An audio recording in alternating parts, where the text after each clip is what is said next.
The Coca-Cola splashed across his frail shoulders, soaking into the old brown jacket he had worn for years. The sticky liquid dripped down onto the cracked pavement, glistening under the cruel sunlight. Around him, laughter echoed, loud, careless, and cruel. The group of young men, all in their late teens, couldn't stop chuckling as they recorded the moment on their phones.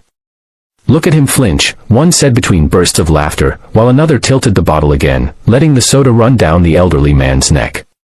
The old woman beside him tried to wipe it away with trembling hands, her eyes filled with tears she couldn't hold back any longer. On the side of the road, a little girl, no more than 7 years old, cried uncontrollably, her voice breaking as she pleaded for them to stop. But the laughter only grew louder. If you believe that kindness, respect, and second chances still matter in this world, please take a moment to like this video, share it, and subscribe to Kindness Corner, where we keep humanity alive through real, powerful stories like this one. The elderly couple's names were Harold and May Thompson. They had been married for 53 years, living quietly in a small suburban neighborhood where everyone used to wave when they passed. Harold had once been a carpenter, May had spent her life teaching children how to read.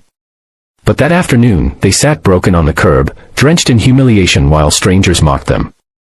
They had been returning from the local grocery store, where they'd bought a small bag of bread, milk, and canned soup. When they paused to rest on the curb, the group of young men noticed them, and decided to make them the subject of their funny video. Harold had tried to reason with them at first, asking them to stop, his voice shaky but calm. He wasn't angry, just tired. "Please, son, we mean no harm," he had said. But kindness doesn't always reach hardened hearts. One of the boys, tall, in a black t-shirt and backward cap, smirked and shook the Coca-Cola bottle before pouring it over Harold's head. His friends erupted in laughter. One even crouched to take a better video angle as May began to cry softly beside her husband. A few feet away stood Lila, a small girl with tear-streaked cheeks and trembling hands. She was the neighbor's granddaughter, visiting for the day. When she saw what was happening, she ran out from her front yard, shouting for them to stop. She stood in front of Harold and May, spreading her tiny arms as if her little body could shield them from cruelty. "Please stop," she screamed, her voice cracking. But instead of stopping, one of the boys laughed and recorded her too, saying, "Look. The little hero's crying." None of them noticed the figure walking toward them in the distance. Ethan Thompson, Harold and May's only son, had returned home from a long deployment overseas. A Navy SEAL for over a decade, Ethan had seen war, the kind that leaves scars deep in the soul. He had seen men crumble, civilians cry, and entire cities burn. But nothing prepared him for this, for the sight of his aging parents being humiliated on a quiet suburban street, while strangers filmed and laughed. He had planned to surprise them with his visit that afternoon. He hadn't been home in almost 2 years. He was walking down the street, still in his camouflage uniform, when he saw the crowd. At first, he couldn't believe what he was seeing. Then, as realization hit, his body tensed.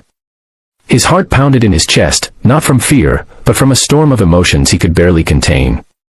He slowed his pace, his boots crunching softly on the pavement, eyes locked on the scene ahead. The sunlight glinted off the metal tag on his vest. Each step carried the weight of restrained fury. The laughter died first.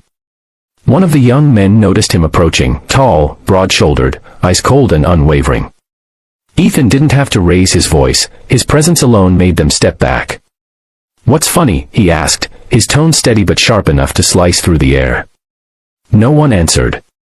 The boy holding the bottle dropped it, the last of the soda fizzing at his feet.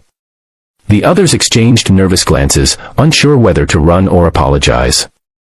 Ethan walked right past them and knelt beside his parents. He took his father's hand, sticky with soda, trembling, and whispered, "Dad, it's me." May let out a small cry, one of recognition, relief, and heartbreak all at once. She reached for her son's arm as if to make sure he was real. The bullies began to shuffle away quietly, but Ethan wasn't finished. He stood up slowly, towering over them. "You think this is funny?" he asked again, his voice now heavy with emotion. "That's my mother and father. They built this country while you record your cruelty for likes." His eyes glistened, not with rage, but with something deeper, disappointment. The young men couldn't meet his gaze. The one who poured the soda finally muttered, "We were just joking." Ethan took a step closer. Cruelty isn't a joke, he said. You don't humiliate people to feel strong. Real strength is protecting those who can't fight back. The street had gone silent. Lila, still sobbing softly, hugged May, who kissed the top of her head. Harold stared at his son, his lips trembling. You came home, he whispered, barely audible. Ethan nodded, gently helping them both to their feet. He didn't yell. He didn't threaten. He just placed his hand on his father's shoulder and said quietly, "Let's go home, Dad." As they walked back toward their house, the bullies stood frozen, ashamed, speechless, and haunted by what they'd done. For the first time, they weren't laughing. Later that evening, Ethan sat beside his parents on the porch. The sun had begun to set, painting the sky in orange and pink. Harold leaned against his son's shoulder, exhausted but comforted. May watched the street in silence, her hands resting on Lila's little shoulders. Ethan stared out at the quiet neighborhood, realizing that some battles aren't fought on distant soil, they happen right here, in our own streets, in our own hearts. Before we move to the ending, tell me in the comments, what would you have done if you saw something like this happening? Sometimes, heroes don't wear uniforms.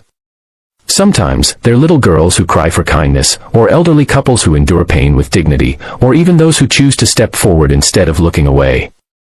If this story touched your heart, please like, share, and subscribe to Kindness Corner. Let's remind the world that compassion still wins, even in the face of cruelty. Because in the end, the greatest strength isn't power, it's kindness.